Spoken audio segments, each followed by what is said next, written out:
everybody, Ty here. I hope everyone is doing well. Apologies for the lack of content yesterday. I was actually feeling pretty sick. I'm still a little bit under the weather, but I'm a lot better than what I was yesterday. Yesterday was awful. But in any case, though, a lot to talk about in this one.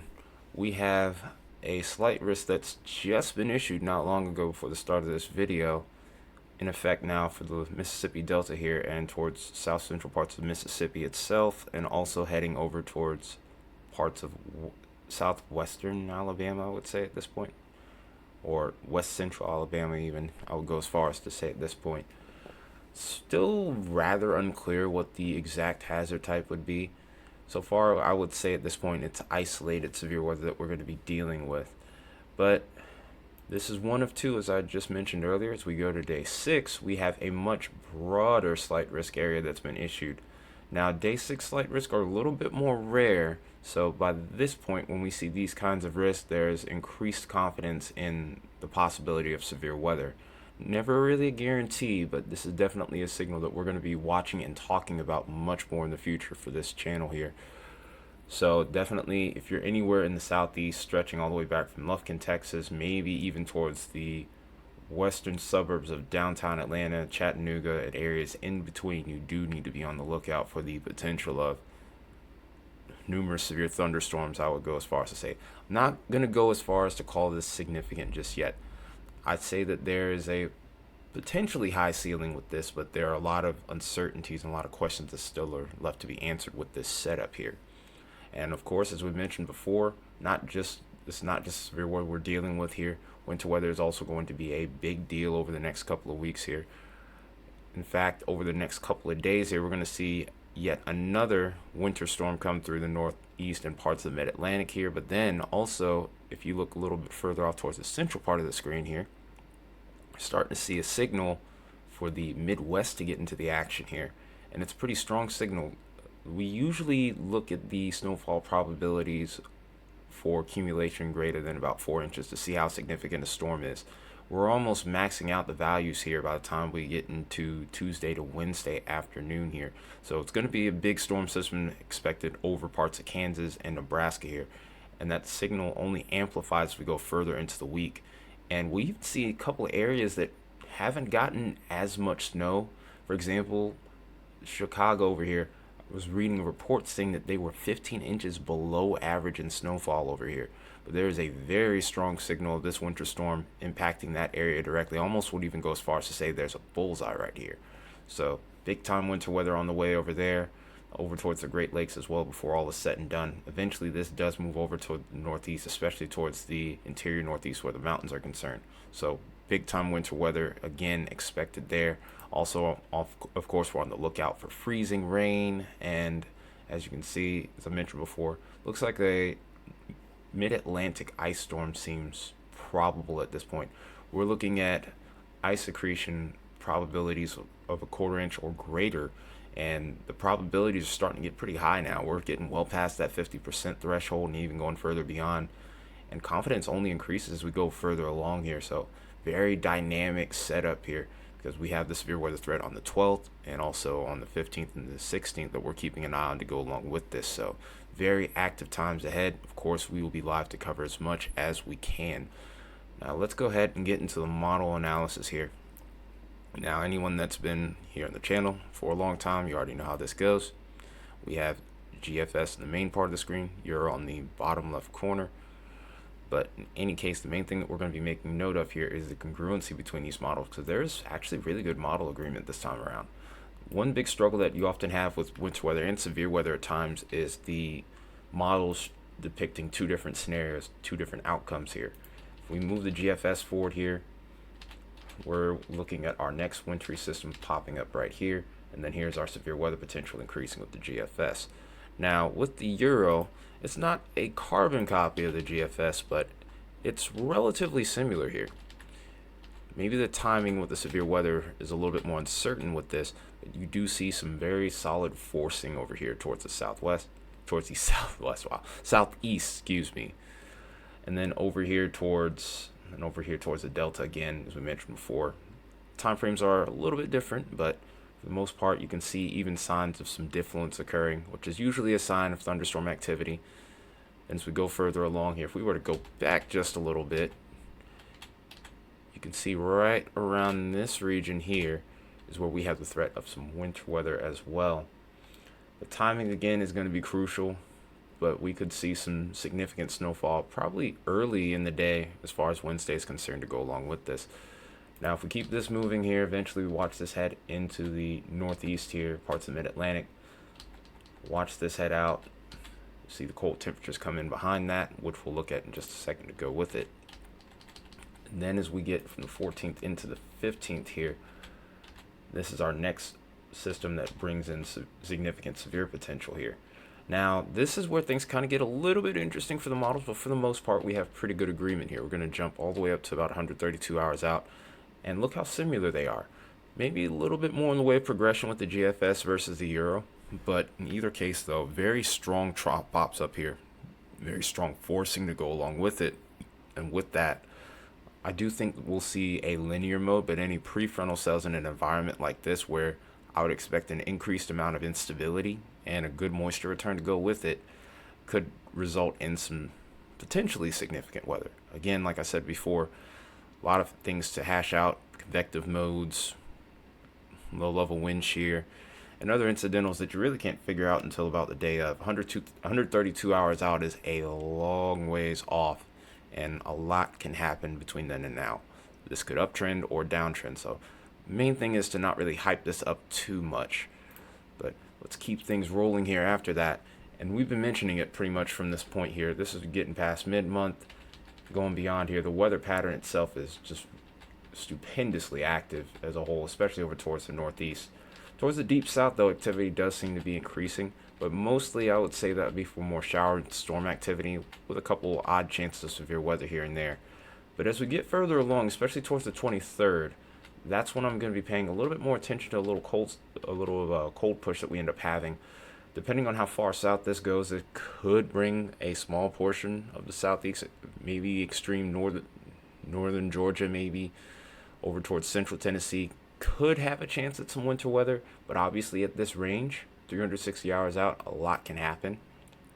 But considering the trend that I'm seeing here, I'm wondering just what this could mean for March. So, whole bunch of things to consider here with this video, a lot to really think about as we go further along. So Euro's kind of showing a similar look in comparison to the GFS, although it does look like the cold air does dig a little further to the south from the 23rd, but it seems like this event with the GFS is a little bit longer lasting. But in any case, though, we'll keep this rolling, and then after that, that cold air also lingers with the GFS as well. The timing between the two models are different, but the looks are very similar here. Let's actually switch this screen on the bottom left corner over here to our temperature map to go with it, and we're going to go ahead and run the GFS in the loop here. So the main thing that we're trying to do at this point is kind of give you an idea of what to expect here.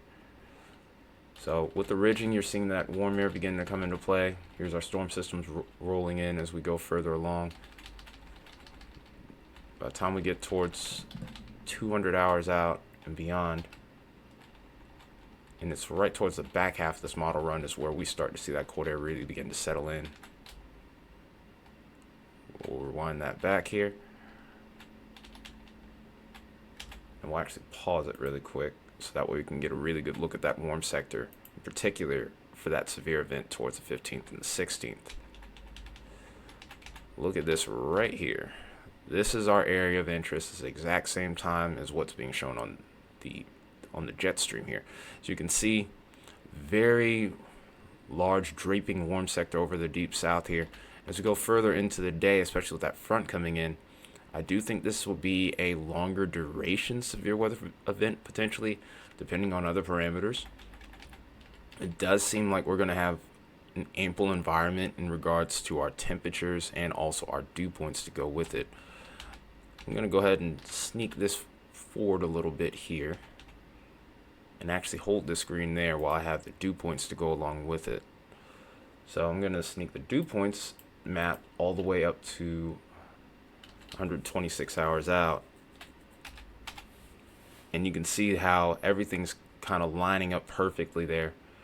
You have the dew points in the 60s here, coinciding perfectly with that warm sector beginning to advect up to the north here.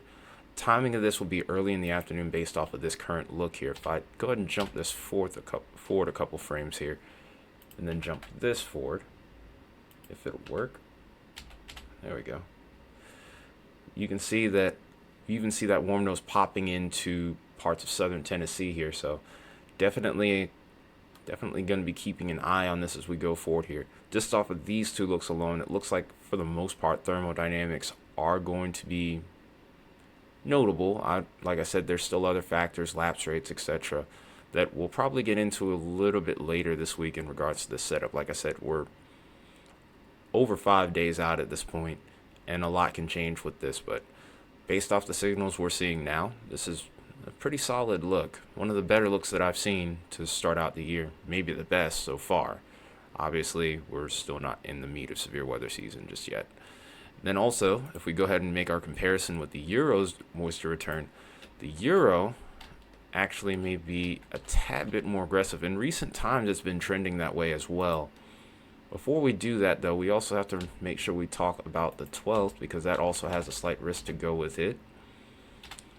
But moisture return on the GFS and the Euro, it's kind of the tale of two models here. Kind of what we've been seeing for a bit here, but over here towards the back half of the day, as we get towards sunset, I would say for the GFS, is where I think that moisture return is really going to start to kick in. Now, if I can just get this to move forward one more slide, you can see that there's a little bit of a drop off that pops off here, but this will keep that threat mitigated towards the southern half of the states here and over towards eastern parts of Louisiana. Whereas this warm sector with the Euro is warm and moist sector over here with the Euro is a little bit more abundant and could maybe extend the area a bit here. So like I said, even as we're getting into that 60-hour time frame and beyond here, there's a lot of questions still remaining here. Look how large the contrast is between the Euro and the GFS by this time frame here. It's kind of surprising to see just how far this moist sector pushes off to the north here. We're getting into central Tennessee, of course, is getting into the overnight hours. Could be another situation where we have maybe an overnight severe threat if this scenario were to pan out. Eventually, these two do end up kind of lining up with the GFS having probably what looks to be the quicker progression here, but kind of favoring those areas a little further to the south. But like I said, a lot of questions still remain with both of these setups. Now, let's get back to the 15th into the 16th. It's interesting to make note that the Euro, once again, is leaning towards a setup that would even favor parts of central and maybe even north central Tennessee as well before all is said and done here. Again, the GFS leaning a little bit further to the south, but nonetheless here, definitely looks like conditions are shaping up to be more and more favorable for severe weather as time goes on here. So definitely a lot we're going to be keeping an eye on. We're also going to go through the rest of the GFS run to kind of get an idea of what we could be dealing with in regards to future severe setups here. So we're going to take the Euro off for just a moment. We're going to keep that ball rolling from the 16th onward here. With the cold snaps coming into play here, though, it does look like for the most part the moisture is going to stay relatively mitigated off to the Gulf here. Anywhere further up towards the Gulf Coast states, as those cold snaps begin to occur past mid-month, it's going to keep those dew points down. So severe weather threats look like they may decrease just ever so slightly. But we'll have to see how things pan out from that point. Let's go from one piece of the thermodynamic puzzle here towards the other. We're looking at our convective available potential energy, and what we're going to do now is we're going to bring the Euro back, and we're going to compare the two. What we're trying to do at this juncture here is look at the different levels of convective available potential energy, or CAPE, because the Euro only shows the mixed layer, GFS only shows the surface level CAPE. So here we go, getting into the 12th into the 13th here. This is the best signal that I've seen for this setup yet, And there's actually a new area that's kind of popped up a little further to the north. This would even include the Birmingham, maybe even as far north as Montgomery and Huntsville. As far as Huntsville, excuse me. As you can see, there's even a small little area over here where we get our CAPE up to 1,000 joules per kilogram plus, which is usually always a threshold, at least in my eyes. You can actually get severe storms at about 700 or 800. But in any case, though, if you watch how this signal kind of correlates with the GFS here, again, it's really over towards that Mississippi Delta and eastern parts of Louisiana, over towards New Orleans. It looks like the point of interest here. Not going to get into the soundings today, but definitely with look that we're seeing here, I'm definitely interested in seeing how this performs before all is said and done here. Everything, like I said before, does seem like it's coming together quite nicely for a severe setup here on Wednesday. Now, the more robust setup seems to pop up here. Euro's a little bit more stingy on the CAPE levels here. Of course, Mixler CAPE usually doesn't show as strong of a signal versus our surface CAPE. Surface CAPE values often tend to be higher in most cases, and this is really no different here. Look at the abundance of surface CAPE that we have available being shown on the GFS here. So very broad area, and it lingers into the overnight hours here. Plenty of instability left over towards the southern half of Alabama, especially towards south central Alabama, Florida Panhandle. Even have a decent bit of surface CAPE even heading into Georgia. So like I said, the northwest suburbs of downtown Atlanta may need to watch for the chance of an overnight severe storm or two before all is said and done. Euro's just not really showing the same thing at this point. I'm really eager to see what we end up getting from this as we get further into range here. Especially once we get within the 3-day time frame, we start getting the convective models to come into the equation here. We'll be able to get a much better look at what the atmosphere really might have to offer at this point. So now let's go ahead and take a look at what our precipitation may be like here, and brace yourselves because there's a lot going on here. So starting out, obviously the picture looks all right, but looks can be very deceiving. So as we go further along, we have our little mid-Atlantic event here. We have our chances of showers and storms across the deep south. There's also a notable flood threat that could be occurring over here, and unfortunately it's towards areas that have been all too familiar with flooding lately, especially as a result of Hurricane Helene. So hopefully we'll be able to get these people some proper shelter in the event that something else may occur. Hopefully this underperforms. That's what I'll go as far as to say at this point. Then here comes our first storm into the picture, our second storm into the picture. This is the Midwest event that we'll be watching out for. And there you can see it is where the heavy snow signal kind of pops up over here towards Chicago. We mentioned before, Chicago is 15 inches below average in regards to snow here, which is pretty crazy for them because in years past I remember them getting slammed with snowstorm after snowstorm at one point. So the parallel is pretty crazy. But in any case here, see a notable ice event once again, a very strong low pressure. So I'm very much leery of the potential of maybe quote-unquote thunder ice once again. It's been crazy to be live and see the amount of lightning strikes that we've had, along with freezing rain in previous events as well. As we go further along here, we're going to move GFS again. It's a pretty similar outcome. Low's a little bit weaker, but as we continue to go forward here, we'll see the northeast get into the action. Then our next storm comes in to go along with that. Chicago gets hit with another one once again, and it looks like you stay as snow throughout this event. Then here's our second severe weather threat to go along with it. Like I said, for the most part, based off what I'm seeing on models, I see potential for mainly a linear event, but we do have to keep an eye out for those prefrontal cells. Thing is, though, the Euro is kind of showing a little bit of a different picture where we have said prefrontal cells, and that's always something to keep an eye out for. That could potentially increase the tornado threat, but obviously at this range, I'm not gonna hype anything up. There's no point because things can easily change once again. This whole system could very well weaken before we get within 48 hours of the potential event at this point. But big line of thunderstorms seems to be expected as we get from Saturday night into Sunday morning next week. And then we'll watch the winter threat on the backside of this. Snow totals are not going to be all that impressive by this point here. And then this is where the cool downs really start to kick in as we go further along here. GFS is in pretty good agreement with that as well.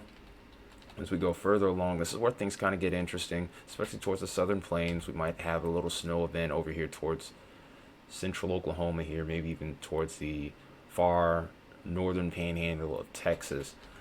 Unfortunately, or fortunately, depending on how you look at it, as we watch this go off to the south here, we could see that the moisture does not stick around here. If a low pressure were to form in the Gulf here, we could be looking at a very familiar scenario where southern snow would be more likely, but it just doesn't really seem like it happens. Cold air is a little bit too far to the north at this point.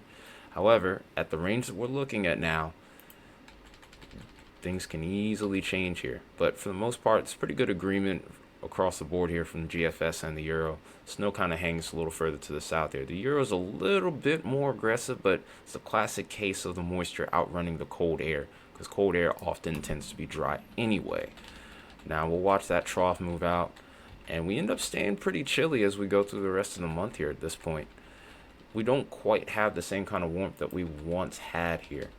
There's going to be some times here and there where we might get a little bit closer to average, but it's going to kind of feel like how it did towards the very beginning of the month, or maybe even towards mid to late January, albeit not quite as crazy as what we saw here towards like early January with the record cold temperatures. January, by the way, went down as one of the coldest months since the 80s here. I think 1988 if I remember correctly.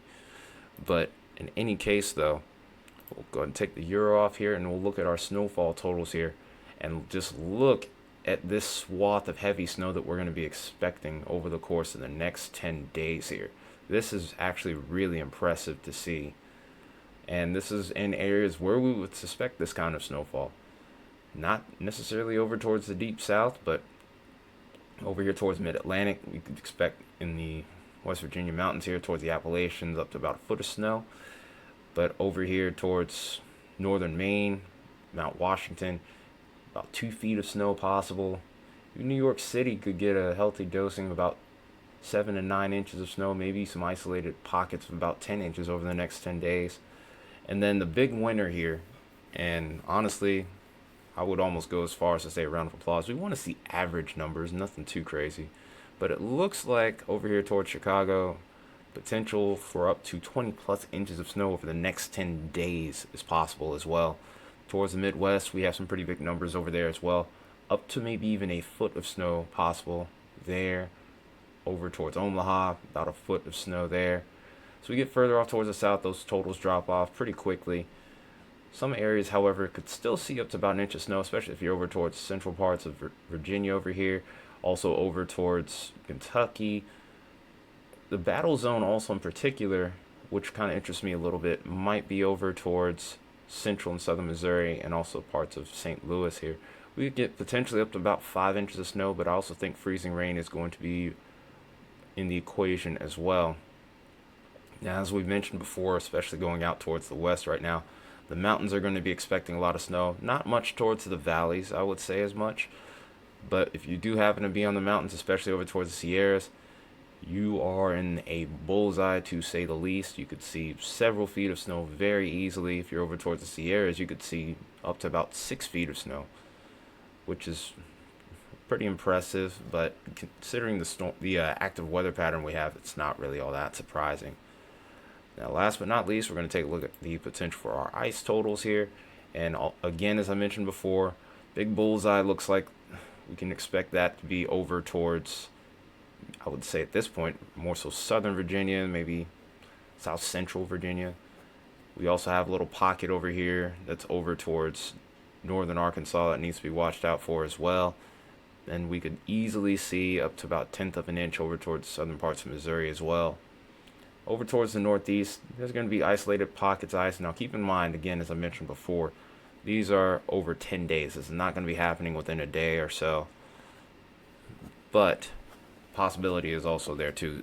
In recent time, these ice storms have been overperforming. So again, definitely need to be keeping an extra close eye on the weather, regardless of where you are over the course of the next 10 to 14 days plus. That being said, I know this one's been a long one. I appreciate you sticking around, especially if you stuck around to the very end. Appreciate you nonetheless. And I'll see you guys in the next one. It's been Tire Metalhead Weatherman. Have an awesome rest of your Monday.